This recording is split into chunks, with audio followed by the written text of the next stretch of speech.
Hare Krishna. So, welcome everyone on our Tuesday evening Bhagavad Gita discussion. Thank you for joining. Om Namo Bhagavate Vasudevaya. Om Namo Bhagavate Vasudevaya. Om Namo Bhagavate Vasudevaya. Om Ajnanatimirandhasya Jnananjanashalakaya Chakshurunmilitam Yena Tasmai Shri Gurave Namaha Mukam Karoti Vachalam Pangum Langhayate Girim Yat Kripatamaham Vande Shri Guru Dinatarinim Paramananda Madhavam Shri Chaitanyeshwaram Namo Vishnupadaya Krishna Preshthaya Bhutale Srimate Bhaktivedanta Swami Namine Namaste Saraswati Devi Gauravani Pracharine Nirvishesha Shunyavadi Paschatya Deshatarine Jai Shri Krishna Chaitanya Prabhu Nityananda Shri Advaita Gadadhar Shrivas Adi Gaura Bhakta Vrinda Hare Krishna Krishna Krishna Hare Hare Hare Ram Ram Ram Hare Hare. Hare Krishna. So once again, welcome everyone. So we have been discussing chapter 3 of Bhagavad Gita, which is known as Karma Yoga. So Lord Krishna is describing to Arjuna that rather than giving up one's activity, it's better to give up the result of one's activity. That is real sannyas. Karma sannyas, giving up the result of one's activity. So in the last session, we talked about Lord Krishna is describing to Arjuna that how to deal with those people who are not completely at the level of Krishna consciousness, who are not at the level of spiritual practice. They are still at the level of karma kanda for some materialistic enjoyment, for some material gain. So one should not disturb the faith of such person, but try to gradually engage that person in spiritual activities. Do not abruptly stop somebody's progress, because everybody is at a certain stage in their life. So we have to help them gradually move forward in their spiritual practice. If we disturb their faith, if they are too attached to some materialistic activities, some karam kanda activities for some material gain, if we speak negative about those activity too much and propound that, oh no, you just do this activity as a spiritual practice, they may completely altogether lose their faith. So they are neither on this side or that side. So that's why it's important to not disturb the faith of such person, and one should try to gradually engage them. So text number 30 is very, very important here. We are going to start with text number 30 onwards today. So in text 30, Lord Krishna is talking about again the principle of how to engage in this world, how to get free from material reaction. So very important verse. Let's try to recite that few times. Mai sarvani karmani sannyasathyatmacetasa Nirashir nirmamo bhutva yudhyasva vigatah jwarah. Anybody would like to recite this verse?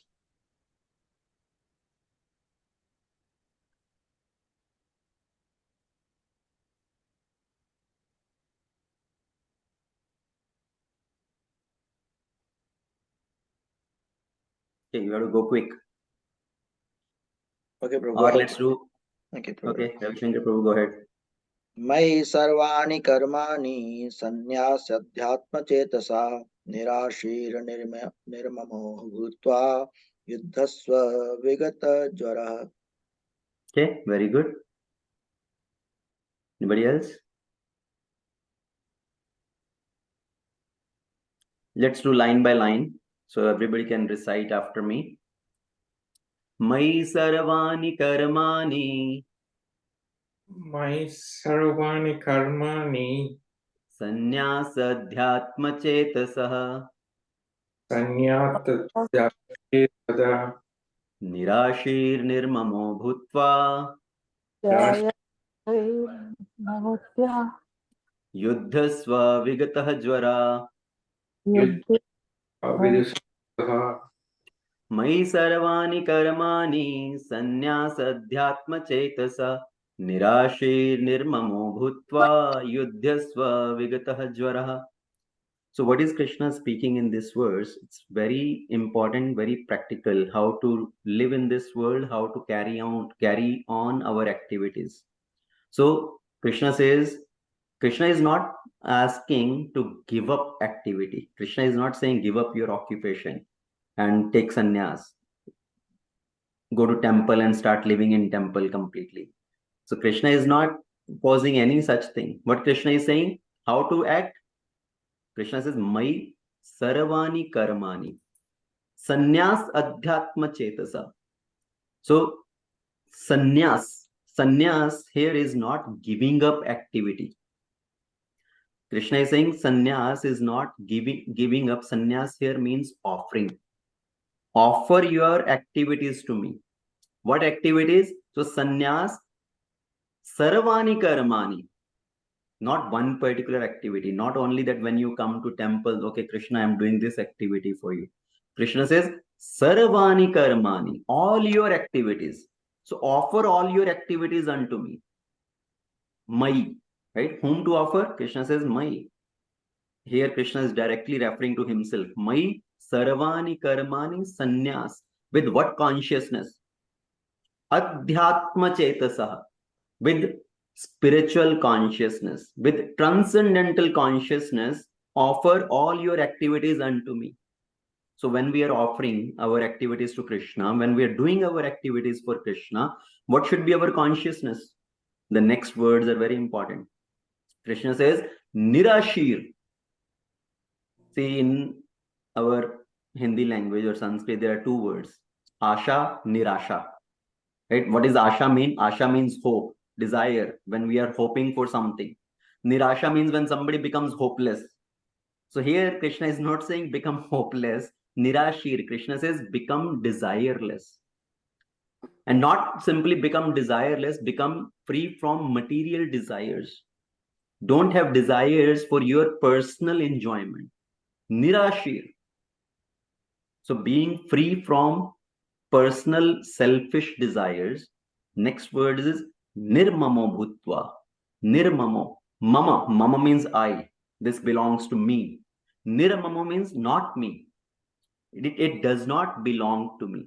So when we are carrying out our activity, what does it mean is I am performing this activity not with the desire for my personal enjoyment, not thinking the result belongs to me, rather offering that to Krishna. I am not the proprietor. So Nirashir means I am not the enjoyer. Nirmamo means I am not the proprietor. In that way, what does Krishna says further?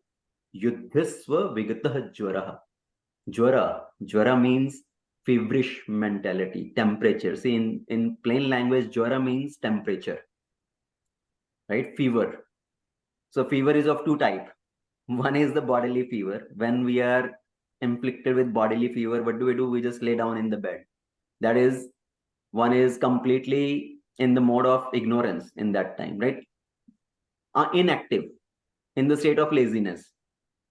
So one is at the level of body, this feverish mentality. Another is at the mental level, feverish mentality. That is when one becomes too active. One is at the bodily level, which leads to inactivity. And the mental feverish mentality means when somebody becomes hyperactive. Somebody is trying to achieve too much, passionate more. So Krishna says, come out of the state of ignorance, come out the state of passion, cross beyond goodness, and be situated in the stage of Shuddha Sattva, transcendental, Adhyatma Chetasa, the transcendental consciousness. So, and Krishna is not saying that become inactive. Krishna is saying engage in your activity. Yudhyasva. For Arjuna, his activity, his duty is to fight. So Krishna is encouraging Arjuna to do his responsibility, do his duty. Don't be lazy, but do that duty as an offering to me, without the desire of personal enjoyment, without thinking yourself to be the controller or the proprietor. So in that state, one should act. See, people in this world, why do they act? Either they become completely lazy, or they become hyperactive. Passion means I want to get this, I want to get that, I want to achieve this, I want to gain this much wealth, I want to gain big house, I want to gain title, position, name and fame. So that passion for those things. So become free from these things. Generally, our situation is people, because of so much passion, we work so hard day and night. Why do people go to work? Right? If you take a survey of everybody, what activities they are doing, why they are doing. Ask somebody why you want to go to college, earn a degree. Why you want to earn a degree? So I can get a good job. Why you want to get a good job? So I can earn a lot of money. Why you want to earn a lot of money? So I can buy all these fancy stuff, all these nice gadgets. Why you want to buy all these things? So I can be happy. So everybody is trying to do all these things to become happy. Ultimately, people want to go to work. And when they come back from work, what people do in journal? They lay down on their sofas, couches, beds. They want to relax. Then they turn on their TVs. Right, on the TV, so many things are shown. So many advertisements come. So many in the movie. So many different things are shown, which is promoting so many of these illicit activities. They see so much of eating anything and everything, drinking, illicit relation, violence. So all those kind of things are shown. And so much of advertisement is going on. You buy this, you will become happy. So go to work, come back, lay down on the sofa, look at all this TV and all these things. And then what happens? Desires come. Oh, if I also get this thing, then I will become happy. So then people run to the market, right? Then they go for shopping. What do they do in the shopping? Then they buy all that stuff, bring all that stuff at home. Again, next morning they go to work, come back, watch TV, or over the weekend go for shopping. So there's WWS, right? That is the acronym. WWS: work, watch, shopping. Right? These are the three main activity people do: go to work, watch TV, watch some entertainment, go to shopping, bring back all that thing. So WWS, worldwide stupidity. So this is what is going on. People are so much into this feverish mentality, sometimes complete laziness or hyperactivity. So Krishna says, I'm not asking you to give up your activity. Yes, you continue your activity, but do your activity for my pleasure, my satisfaction, by offering your work to me. So that is text number 30. Now, 31st, text number 30 verse, what is Krishna saying here? So God is the operator and we need to become the cooperator.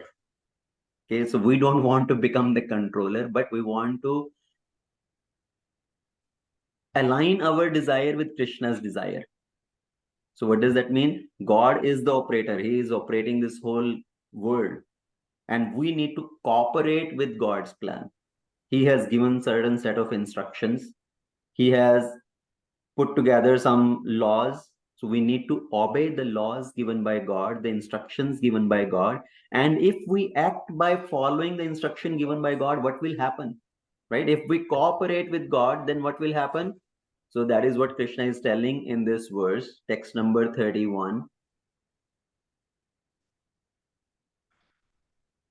Ye me matam idam nityam anutishtani manavah shraddhavanto anushyanto muchyante te api karmabhi. So those person who execute their duties according to my injunction, ye me matam idam nityam anutishtanti manavah. So who follow these teachings, who execute their duties according to my teachings faithfully, then shraddhavanto, right? Shraddhavanto means faithfully, with that shraddha. And then anusuyanto. Anusuyanto means without envy. If they follow these instructions with faith, without envying me, what happens? Muchante te api karmabhi. Then they become free from the bondage of all these actions, all these activity. Right? So up to text number 30, whatever Krishna has described, that one need to act in this world in a particular way. So here Krishna is giving the result of that. If one follow those principles, follow those instructions, if we cooperate with God's plan, follow the instructions faithfully without envy, then we become free from the result, the reaction, the bondage of all these activity. So those who are faithful to Krishna and who do not carry envy towards the instructions of Krishna, they become liberated. So Krishna's words are eternally true. Even if we are unable to execute this order in the beginning, right? In the beginning, we may not be able to follow everything, but at least don't be resentful. Don't be envious towards those instructions. Don't think, oh, Krishna doesn't know what he is saying. These instructions do not apply in this current age and time. I know better. In this world, this principle do not work any longer, so I have to act in a different way. No, don't be resentful towards Krishna's instruction, even though we may not be able to understand those fully now, we may not be able to execute those fully now, but at least have that mind that, oh, I want to understand it. I want to try to understand it, and I want to try to implement it. So don't, even if you're not able to practice fully, don't resent. See, there are pure devotees who are perfectly following Krishna's instructions, and then there are potential pure devotees. Right? What is potential pure devotees is they will gradually come to this practice. See, when Srila Prabhupada established this movement, ISKCON, one reporter had approached Prabhupada and he asked Prabhupada, how many pure devotees do you have in your movement? And Prabhupada asked one disciple, so how many disciples do I have? That person said, Prabhupada, these many. So Prabhupada told the reporter, I have these many pure devotees. So what does it really mean? But what is Prabhupada really implying here is they are all potential pure devotees, because at least they have started practicing this process. And with the practice of this process, gradually they will all become pure. If they are not resentful to this process, they are faithfully following these teachings, they will gradually come to the level of becoming pure devotees. So there are pure devotees, there are potential pure devotees. Now, where do we stand?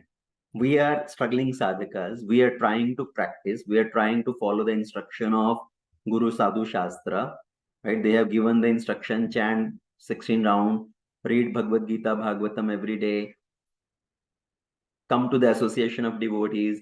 So we try to practice these instructions, even though sometimes we fail to practice, but if we have that in our mind, yes, I want to follow these instructions, then gradually Krishna will give us that empowerment.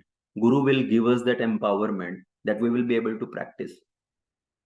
I remember Mataji asked this question to Maharaj, Ankita Mataji, right? How to become more sincere, how to advance in our spiritual journey practice.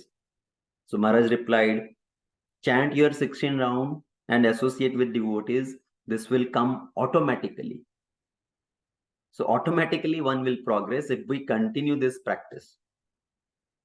So Krishna says, follow these instructions faithfully without envy towards me. One will become free from the bondage.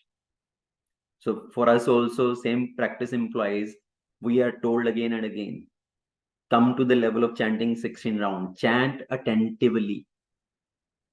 And we may say, I am not able to chant right now 16 rounds. I am not able to chant attentively. But at least we continue to keep trying, right? Do not just throw away your beads. Oh, I don't want to chant. What is the point of chanting? I'm not able to focus my mind. So don't be resentful towards that. Don't just throw away your beads. Continue. Keep trying. So with that practice, because Krishna also says later in 6th chapter of Bhagavad Gita, with abhyas, with constant practice and detachment, one will be able to control the mind. So Krishna is simply not pleased by just the result, but Krishna is pleased by our intentions. Krishna says, yes, this person is at least trying. So I am very happy with that person. Even though we may not be able to chant with full focus, with full attention on every mantra, but if we are giving our 2 hours in chanting, we are spending, utilizing that much time. Krishna says, at least this person is giving his time to me. Right? So Krishna looks at our intention. He is not just looking at the result. Krishna says, this person is dedicating so much time for me. So Krishna is happy with that. And gradually, we will develop that focus, attention also. So remember, follow the instructions of Krishna faithfully without being resentful. Think that if I continue to practice, gradually I will be able to achieve that. So next verse, Krishna says, if somebody does not practice faithfully, do not have faith in my instructions and envy towards me, then what happens? The opposite of that, right? So Krishna tells that result also. So Krishna says, what happened to those who are faithless, those who are envious and who do not follow these instructions? All their endeavors become ruined. Sarva jana vimudhastan vidhi nashtan achaitasah.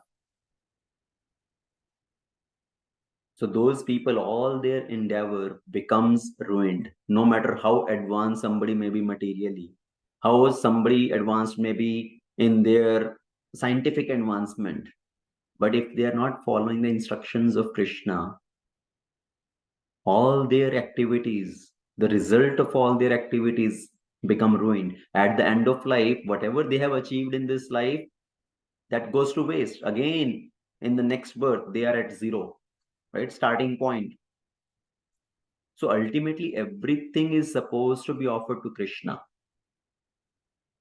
There are many philosophers who says, oh, there is no God, there is no soul, there is no eternal life. This is only the life and we should try to enjoy as much as possible. This life is full of, somebody may say this life is full of misery. What is the use of this life? Whether to commit suicide tomorrow or today, what does it make a difference? Ultimately, this life is anyways of misery. So many people have their different philosophies. Even somebody may be so-called spiritual practitioner, but they do not have the faith in instructions of Krishna. They try to twist the words of Krishna. So Krishna says, such people who are faithless, who are envious towards me, all their endeavors are wasted. They are ruined. So these 2 verses, Krishna is giving us the result of following the instructions, or if somebody does not follow the instruction. Now, text number 33 to 35, these 3 set of verses, again, very important verses. The theme again of these verses, one should not abruptly give up one's activity. One should not try to give up his nature. Rather, one should continue to work based on their acquired nature. So text number 33, let's recite that.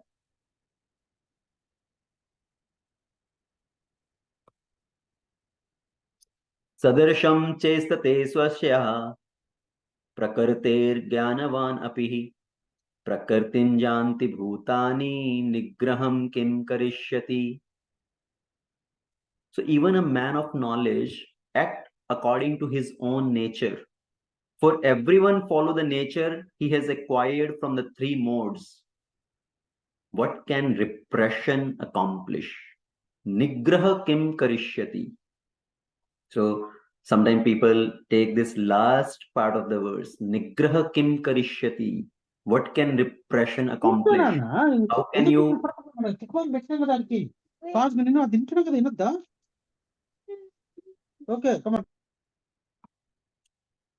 Okay, so what can repression accomplish? Nigraha kim karishyati. What does it really mean? What is Krishna saying in this verse? Let's try to understand that. So Krishna says everybody is forced to act as per their nature. And what is that nature? The nature based on the three modes. Somebody based on their previous lifetimes have a particular nature, particular sanskaras, and he is acting based on that nature. And there is no point in abruptly giving up that nature and try to act as per somebody else's nature or somebody else's occupation. So Krishna again comes back to this point about action being superior to inaction. Ultimately, what Krishna is telling Arjuna, that you are thinking, I will not fight in this war, I will give up my duty as a warrior, I will go take sannyas. So you want to act against your nature, you want to engage in somebody else's occupation, which will not be helpful for you. Because propelled by the nature, people are inclined to act accordance with their individual modes. So even though who are theoretically learned, they carry with them the baggage of their samskaras. Right? So what is this sanskaras? Let's first discuss about that. There are three words used: sanskara, vasana, vritti. Okay. Please understand the difference in these three: sanskar, vasana, vritti. So in English, these three words are impressions, tendencies, and propensities. Can somebody repeat these three words? I want to make sure everybody absorb these three words and what does these three words really mean. So what did I say? Three words. Impression, tendency, and propensity. Okay, good. So impressions, tendencies, and propensity. In Sanskrit, anybody remember the three words? Samskar, Vasana, Vritti. Sanskar, Vasana, Vritti. Good. So what is the difference in these three? These sanskar is impressions based on previous lifetime, some activity we have done. Some impressions are stored in our mind. Right? Those are basically the seeds that is in the seed form that has not fructified yet. These are previous impressions, sanskaras. And based on that sanskaras, when these sanskaras mature, when somebody start thinking about performing certain activity, that is called vasana. Vasana. Okay, vasana means that the desires to commit certain activity. So it comes at the level of desire. And then vritti. Vritti means to act, ultimately engage in that activity, to act out to fulfill that desire. So that becomes as a vritti. जैसे बोलते हैं ना, this इस जीव की असुरी वृत्ति है, he acts like a demon. So sanskara is the stored impressions based on some previous lifetime, something we have seen, something we have done. It is in the seed form. Then tendency is the desire to act, desire to get something. Propensity is acting in that particular way. So for example, now if somebody gives you popcorn, okay, popcorn, you get the smell of the popcorn, then through eyes you see that popcorn, then you put the popcorn in your mouth, so you taste that popcorn. Now that is stored in your mind, that has become as a sanskara, that impression. Oh, this is how popcorn tastes like, this is how popcorn looks like, this is how popcorn smells like. So that has become as a sanskara, stored impression in the memory. So based on every activity we do, it becomes as a sanskara in the memory. Now later on, if we have the tendency, Oh, I want to eat popcorn. I want to eat popcorn. When I go to movie, I will like to eat popcorn. Right? So that is tendency. Propensity is to always do that activity. So here Krishna, what is Krishna telling in this word? Everybody is impelled to act based on the three modes, the nature he has acquired based on the three modes. So there is no point in acting against one's nature. What can repression accomplish? So don't abruptly try to change your nature. The nature, now can the nature be changed? Right? For that also, there are different philosophies. Some people may say, oh, nature can never be changed. Whatever nature one person has acquired, that nature can never be changed. But our scriptures, they say one's nature can be changed. Gradually, with practice, one's nature can be changed. The previous impressions can be erased and new impressions can be built. Is Chanakya. So Chanakya Pandit philosophy was one's impression cannot be changed. And he quotes the example of the dog. The dog's tail, even if you put that dog's tail in a pipe for 12 years, you remove that pipe, the dog's tail still will be curved. Right? It cannot become straight. So what Chanakya says is whatever nature one has acquired, that nature can never be changed. But our scriptures, our saintly people, they tell us that the nature can also be changed with gradual practice. And Sanatan Goswami quotes many instances from the scripture that how one's nature has changed over time. One story which is quoted in Chaitanya Charitamrita is the story of Mrighari the hunter. This Mrighari was such a cruel person that he will kill animals half dead. And once Narad Muni passed by that forest and he saw these animals suffering because of pain in a half-dead condition. And he saw this hunter that he is leaving these animals in such a half-dead condition in a suffering situation. Then he spoke to that hunter, this Mrighari. And Narad Muni instructed, you know how much sinful this activity you are performing, how much sinful reaction you have to face. So based on the instructions of Narad Muni, the Mrighari had transformation of his heart. He gave up his occupation of killing the animals, this hunting business, and he started practicing spirituality. And later on, with practice, he had such a transformation of heart. Now he did not even want to step over an animal, step over an ant. Right? Once Narad Muni wanted to glorify this Mrighari now, who has become his disciple. So Narad Muni, along with Parvat Muni, came there, and this Mrighari saw his Gurudev coming, and he wanted to approach. On the way, he saw some ants, and he did not want to step over those ants. He was very carefully putting his step not to harm any ant, and with his Angavastra, actually, he was removing very carefully those ants. So that much transformation of heart happened. So what is that transformation of heart is? That is change of one's nature. Earlier, he was very cruel person. Now he became very compassionate. A greedy person can become very charitable person. A pride person can become a humble person. So that is the change of heart. That is the change of nature gradually based on practice.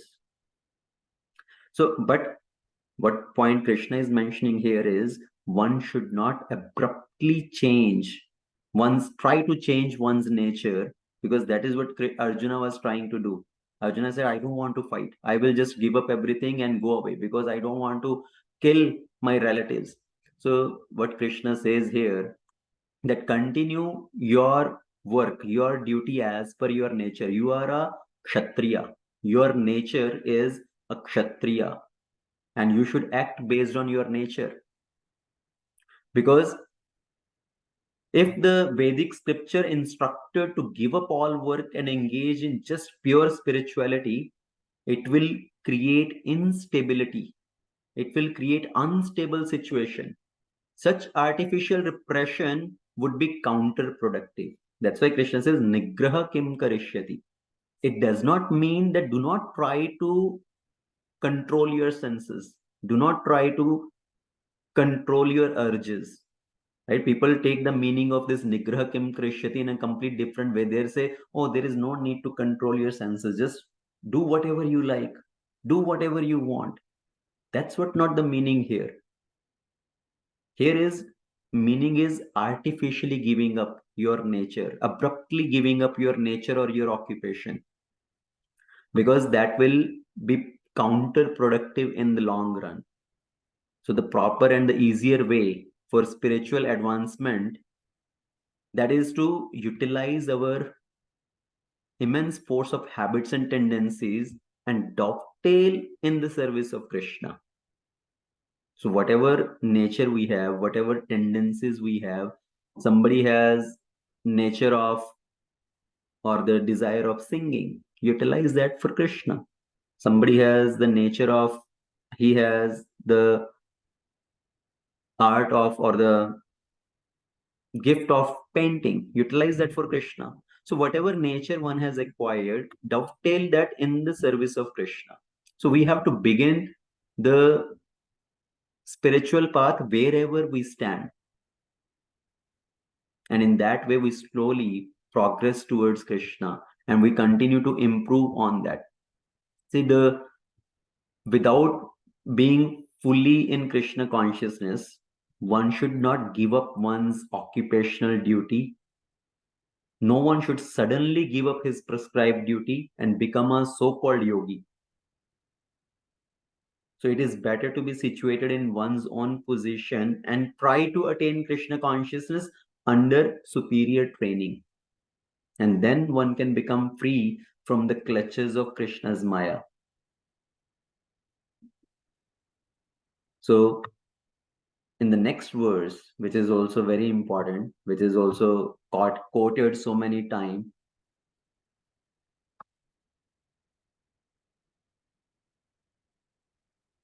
Indriyasyendrasya arthe raga dveshasyu vyavasthito tayornavasam agaccheta tohai asya paripanthino. So there are principles to regulate attachment and aversion pertaining to the senses and their object. One should not come under the control of such attachment and aversion because they are stumbling block on the path of self-realization. So what Krishna is saying, indriyasya arthe, raga dvesha vyavasthito. So attachment and aversion of the senses to their sense object, that is unavoidable. Right? The senses come in contact with the sense objects. Sometimes they like that sense object, sometimes they do not like that sense object. If they like that sense object, then there is attachment towards that object. If they do not like that sense object, then there is aversion towards that sense object. So attachment and aversion of the senses to their sense object, that is unavoidable. Raga dvesha vyavasthitaho tayornavasam agaccheta. But one should not become controlled by that. Because one should understand that I am not the body, I am not just my senses. I am beyond my senses and my body. Right? I am the spirit soul. So I am beyond these senses and this body. So one should not get controlled by the aversion and attachment of the senses toward their sense object. Why? Tohayasya paripanthino, because these are the stumbling block on the path of self-realization. These attachment and aversion, rag and dvesh. These are stumbling block on the path of self-realization. So in this verse, what does this verse actually say is, as long as we have this material body, to maintain this material body, we have to utilize the object of the senses. Right? We have to eat to keep our body healthy. We have to sleep. So for sleeping, maybe you need some mattress, some pillow or something. You have to work also.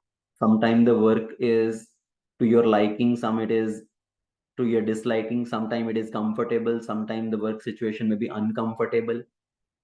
So to maintain this material body, we have to act, we have to utilize the object of our senses. So Lord Krishna is not asking us to stop consuming what is necessary. but to practice giving up these attachment and aversion. So senses will naturally run towards their sense object, and the mutual interaction of the senses, they create the sensation of pleasure and pain. For example, we have a taste bud, right? Because of this taste bud, as soon as we see some eatable object, we get a desire to immediately maybe pick up that and put it in mouth.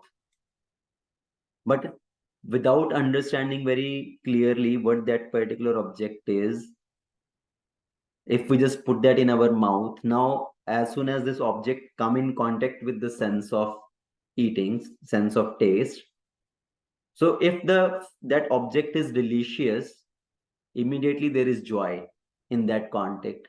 But if that foodstuff is not delicious, then immediately there is distasteful, there is distress by coming in contact with that bitter food.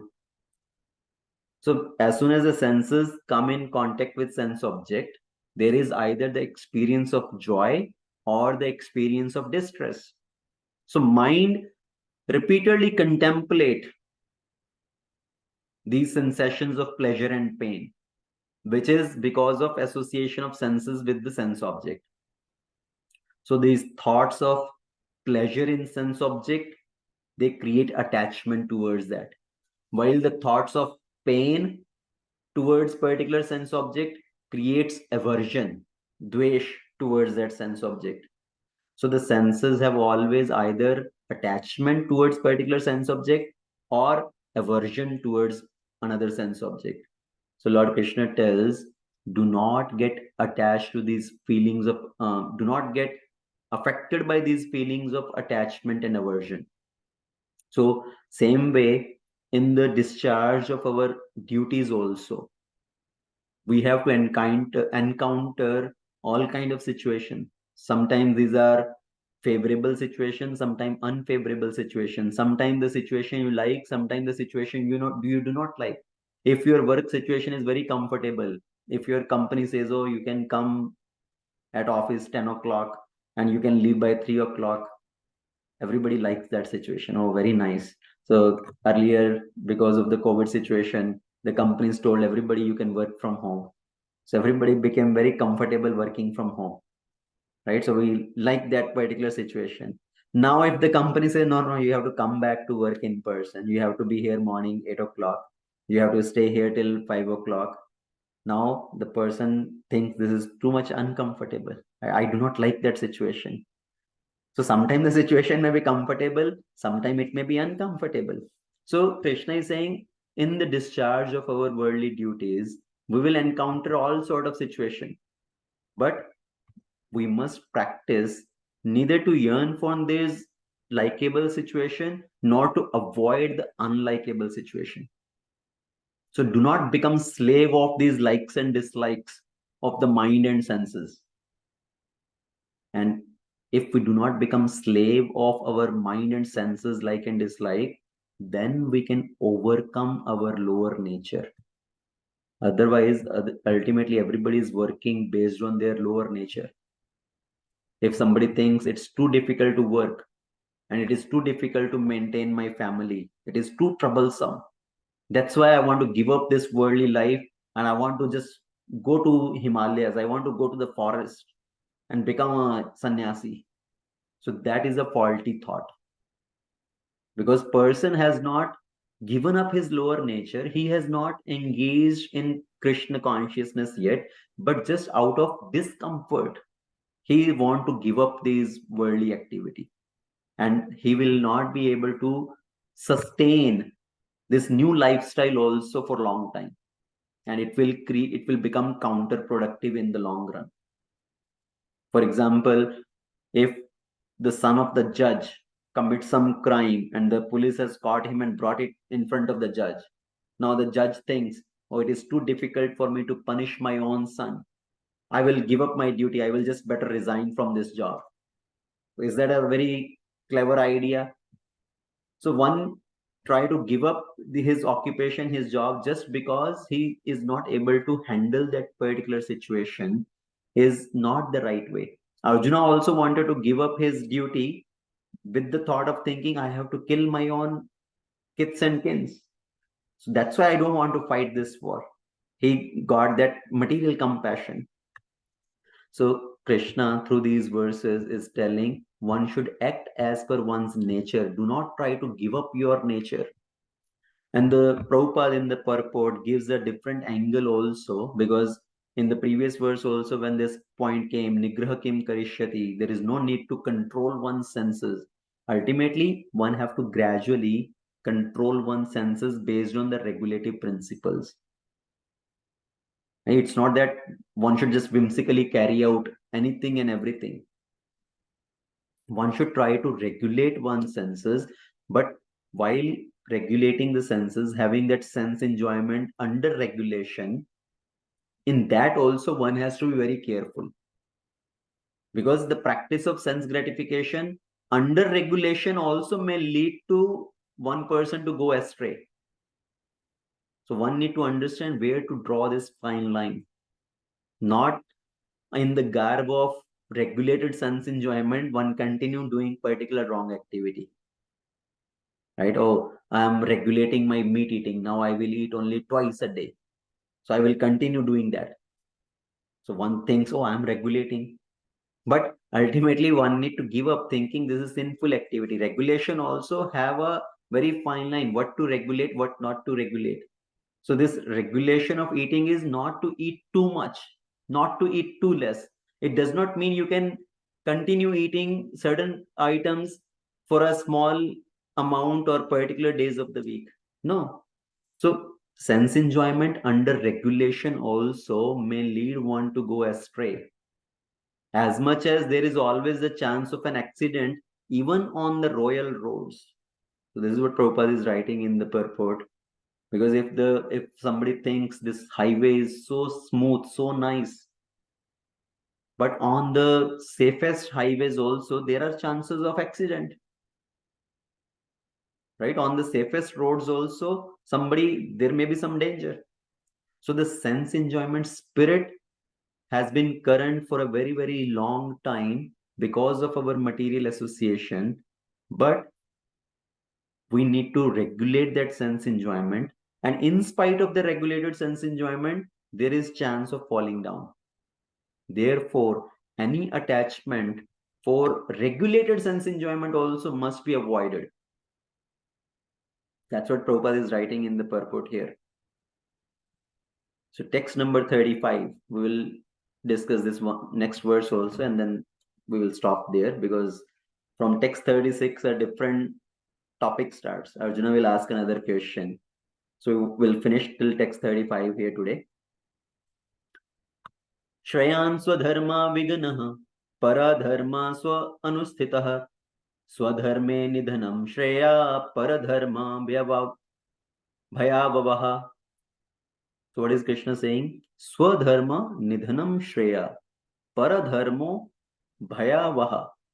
It is far better to discharge one's own prescribed duty, even though with fault, rather than trying to perform another's duty perfectly. Because destruction in the course of performing one's own duty is better than engaging in another's duty. For to follow another's path is dangerous. Paradharmo bhayavavaha. It is dangerous to follow another's path. So what Krishna is saying here, it is far better to perform one's natural prescribed duty, even though it may be tinged with faults, than to perform another's prescribed duty, though one may be able to perform that perfectly in the beginning. So in fact, it is preferable to die in the discharge of one's duty. Swadharma nidhanam shreyas. Even if somebody has to die while performing one's own prescribed duty, that's better than to follow the path of another, because that is filled with danger. So what Krishna is saying, because see, Arjuna wanted to give up his duty as a warrior, as a kshatriya, and wanted to become a mendicant, sannyasi. So Krishna says, see, follow your own occupation, your own path, even though you think there is some fault in that. Rather than trying to perform another man's occupation, even if you think you will be able to perform that perfectly, because there is bigger danger in that route. So in this word, the word dharma has been used 4 times, right? In every line, word dharma has been used. So what is this word dharma means? Dharma comes from the root word dhri, which means dharan karne yogya. Dharan karne yogya means our responsibilities, duties, thoughts, action that are appropriate for us. So basically, whatever are our intrinsic nature, that is our dharma. Dharma of the soul, of the living entity, is to love Krishna. Right? That is the eternal dharma, eternal duty of the living entity. And same way, the dharma of sugar, what is the intrinsic nature of sugar is to give sweetness. The nature of salt, the dharma of salt is to give saltiness. Dharma of water is to quench thirst. So every entity has its dharma, its nature. So here Krishna says, better is to perform one's own dharma, swadharma. Swadharma, swa means the self. So swadharma means our personal dharma, which is dharma applicable to our context, our situation, our maturity, our profession in life. So this swadharma can change as per our context in life. As per our context in life changes, our swadharma also changes. Earlier, somebody was born, let's say somebody is living in one particular country. We are known as the national of that country. So we have a dharma to defend that nation, to defend the flag of that nation. If you move to another country, you became the citizen of another country. So your dharma changes. Your context of life has changed. So your dharma has changed. Now your dharma is to be respectful towards the flag, the laws, the nation, that particular nation. So we have particular dharma, swadharma, our personal dharma, and that is based on our particular context in life, which can also change. And as we grow spiritually, our context of life changes and accordingly our dharma changes. Earlier, somebody may be more towards what called as kula dharma or desha dharma. Now, as we grow more spiritually, our dharma is to serve Krishna. That becomes our forefront objective. So the dharma changes as per our context in life changes. So by asking Arjuna to follow his dharma, swadharma, Lord Krishna is telling him to follow his profession as a warrior and fight. Not change it because someone else may be doing something else or due to discomfort. So it is more enjoyable to be ourselves than to pretend to be somebody else. Because the duties born of our own nature can be easily performed with the stability of mind. The duties of the other man seem attractive sometimes from a distance, and one may think of switching to that particular occupation, that particular duty, but it may be a risky thing to do. For example, let's say if somebody is used to of working in a sitting environment, sitting job type of thing, and he becomes very bored of that activity. Now he want to switch to another field job. I don't think of the worker working in the field, in the garden. That seems more enjoyable activity. I want to do that.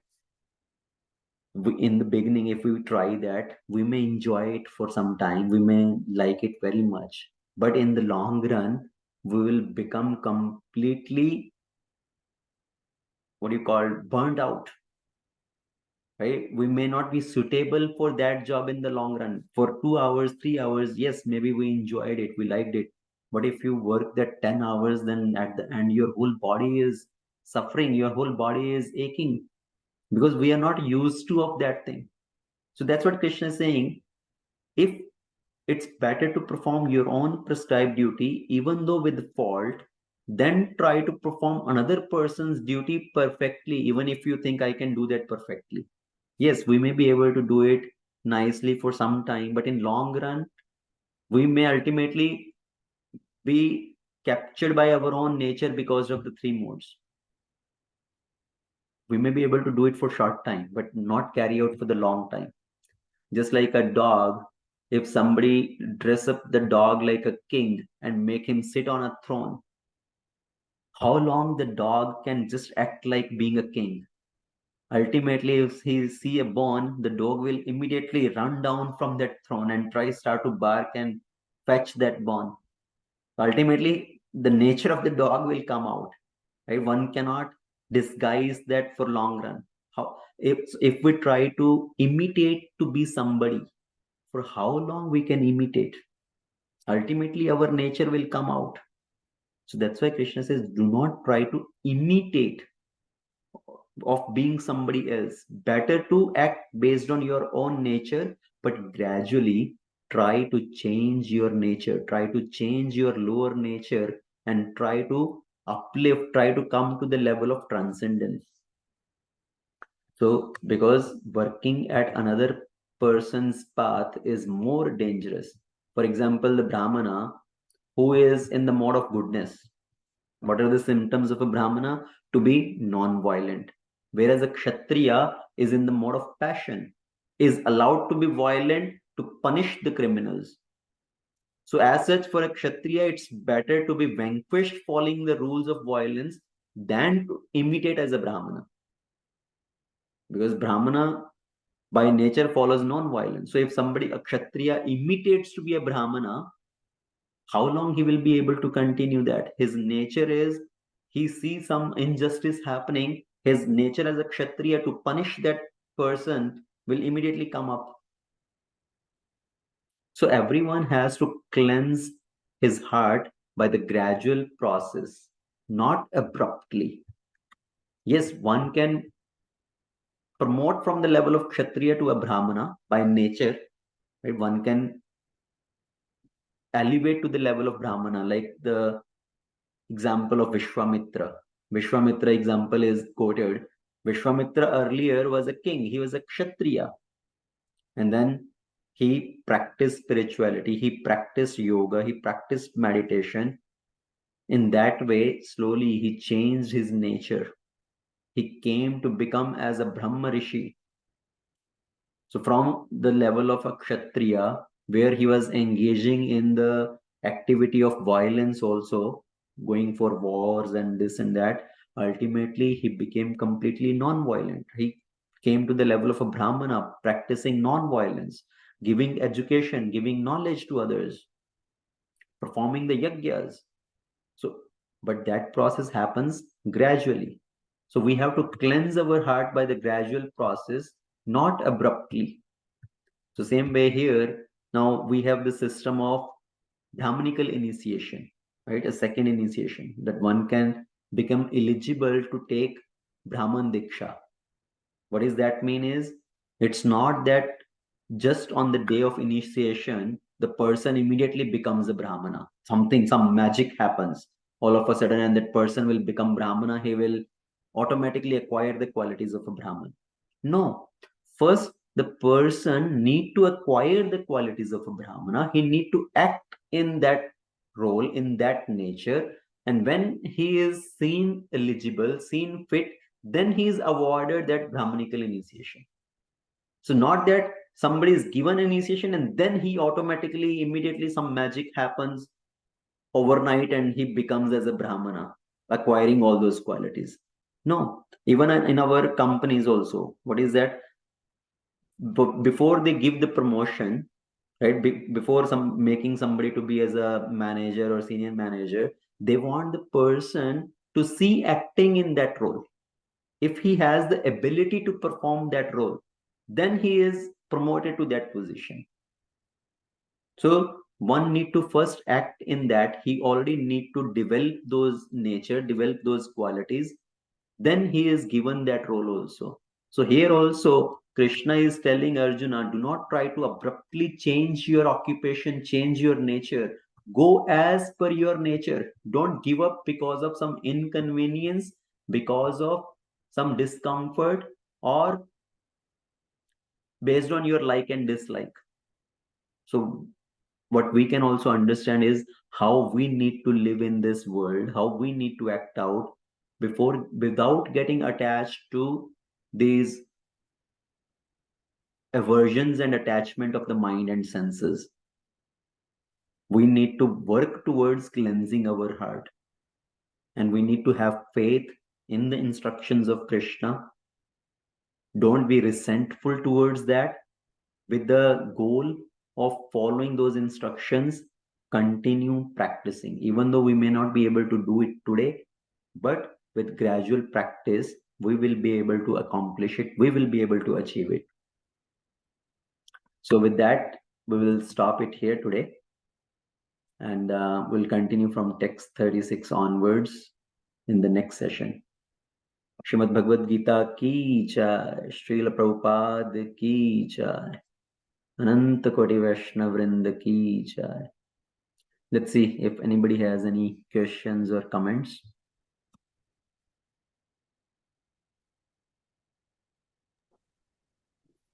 So I guess the learning is whatever. If you want to make a change, do it slowly. If you have a mentor to guide you, it's better instead of making drastic changes. Even though you could think you could do it, but just go slowly towards it.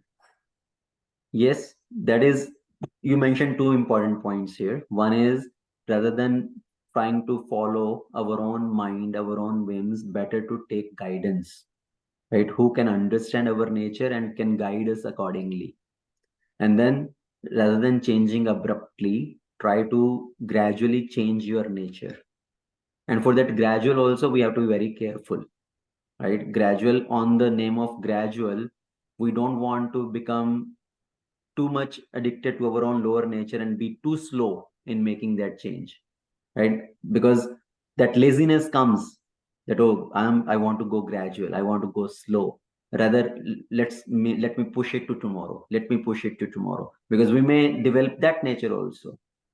So we have to be careful when we say gradual. Gradual doesn't mean forever, that I will take forever to make that change. Okay, but very important point. Yes, taking guidance from somebody who can guide us based on our nature, and continue making progress slowly and steadily.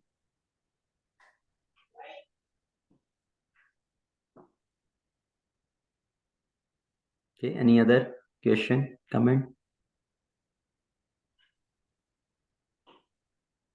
So basically, Arjuna was trying to do a hasty decision. He didn't understand what his dharma was. So yes, we have to understand why Arjuna is doing what he is doing. He said, yes, I do not want to fight, right? But he took shelter of Krishna. And this is basically, Krishna has put Arjuna into that situation so that this knowledge can come out for all of our benefit. Ultimately, at the end, what Krishna says, Karishye vachanam tava, I will do whatever you say. So Arjuna at least chose to take guidance. He chose to surrender to Krishna and take guidance from Krishna.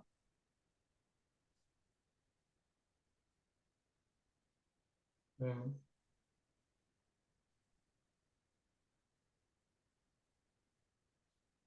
And so we can very well apply that in our practical situations also. In this world, I have mentioned this point many times. In this world, why we see so much of dissatisfaction, right? Why people are dissatisfied in their jobs, why people are not happy what they are doing, because they are working against their nature. Nature is something else, but we are trying to do something else. Why? Because we are guided by greed. We think where more money is, I want to do that occupation, not based on what is my nature. Nature is to act like a teacher. My nature is to teach others. But if I want to work in a job which gives me a lot of money, then I am acting against my nature. And even though I may be able to get more money, but then there will be dissatisfaction. There will be so much pressure, right? So much of mental agitation. Because people are working guided by greed, they want to choose a career based on where they can earn the maximum money, not what is their real nature.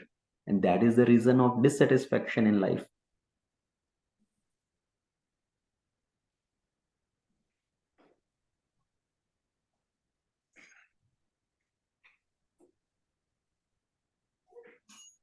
Okay, any other point? Hare Krishna Prabhuji. Hare Krishna, Vijay Prabhu. Prabhuji, but nowadays, two things I had. One is that it's very difficult to get a mentor or something, or godfather. Other one is in a professional life, typically. So what happens is we never have a right fit. So we always go by the flow, and we never know what sort of job we'll do and what is your. So there is a whole sort of, concoction or something in the society. So it's very difficult to really stick on to things. That's why, because we are only relying on material education, we are not parallelly implementing the spiritual knowledge. If we are guided by the knowledge of scriptures, then we are able to make better choices, better decisions in our life. See, from our childhood, if we are just given the material aspect of education, how to earn more money, how to, if you get a big degree, better paying job, then you become happy, because that is what is the knowledge given. Then we are not able to make right choices anyways. We are not given the training to understand our nature as per what is my varna ashram system, right? If we are not given that training from beginning, it becomes very difficult to understand that nature. So wherever we are in life right now, we need to now cultivate that spiritual knowledge also, and apply those spiritual principle in our current situation. We may not be able to change everything now, right? Whatever occupation I have now, I may not be able to immediately just give up that occupation.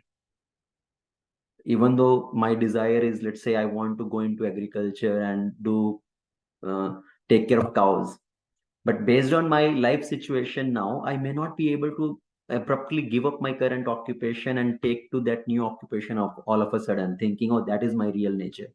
So we have to make use of the bad bargain, best use of the bad bargain, and try to practice those principles while continuing with our current life situations.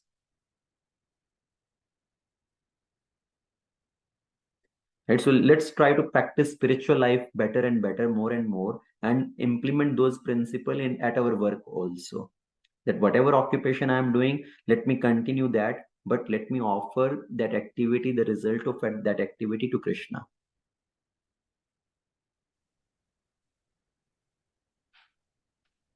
So how do we draw a line? Because even if you follow your nature, you are going to have hardships and smooth sailing. So you're supposed to, navigate through both, right? Yes. And when you change your nature, you're going to engage hardships. So how do you know which is correct? Is it because you're still on your path, but this is a hardship, temporary hardship? Or, to make the change, you force yourself to go through a lot of turbulence. Right. So basically, what we are trying to say is changing your nature, in the sense we want to come more in the mode of goodness. Even though you are engaging in your current life situation, current occupation, but in that also we can act more based on the mode of goodness, rather than trying to compete with others, trying to be envy towards other. Oh, I don't want that person to move forward ahead of me. Let's just be in the mode of goodness, do your duty rather than trying to push and pull others, and just focus more on your spiritual progress also. right? Rather than trying to have too much of these, what do you call as passion for name, fame, prosperity. Now we can understand, oh, let me develop this quality of satisfaction in my life. Whatever I have, let me be satisfied with that and better utilize my time in spiritual cultivation. So being situated in that mode of goodness in our current situation also, that's what it means to change our nature. And whatever activities in spiritual path will help us to grow, we can focus on those activities also. Let's say if I enjoy nature, I enjoy spending time with cow. Whenever I get some extra time, some free time, maybe I can do activity for those kind of tasks. I can utilize my financial prosperity towards those activity to serve in that cause. So in that way, we can transition towards that nature. Right? Let's say you want to help other children. So even though you may not be able to give up your occupation and just be engaged in that activity, but being situated in your current situation, you can still take the time and take the resources to do that activity also. Isn't it? Yeah. So that's what it means, is just work based on your nature and try to dovetail that in service of Krishna.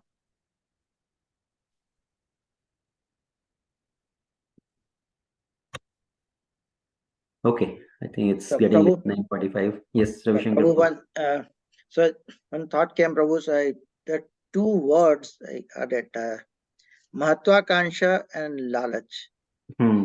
So being Mahatwakanshi is Ambitious. ambitious, yeah. So ambitions and greed.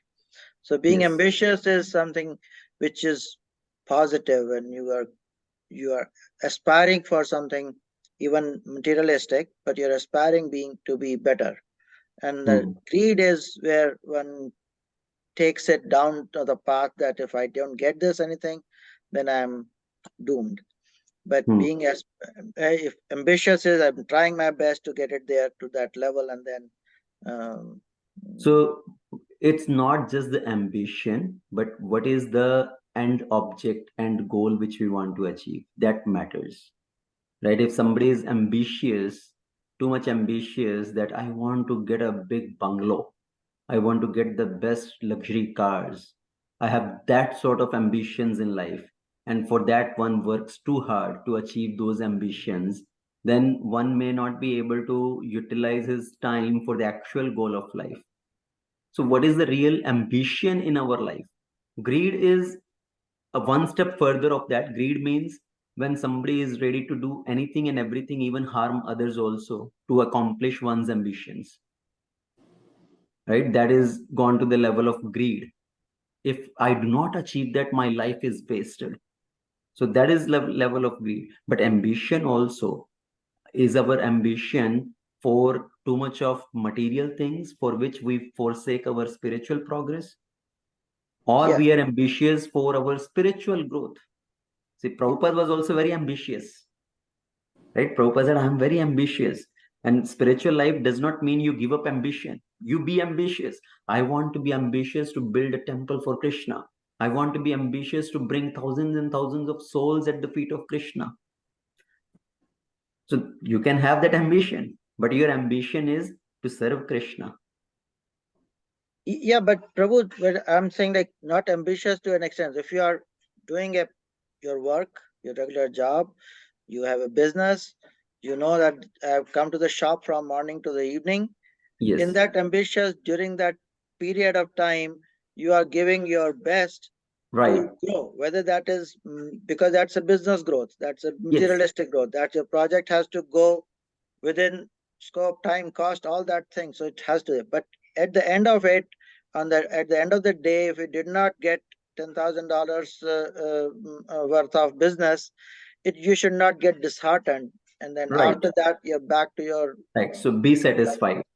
So yes, that is good. Ambitious is basically I will do my best. Right. That's what the principle Bhagavad Gita Chapter 2 text 47 is.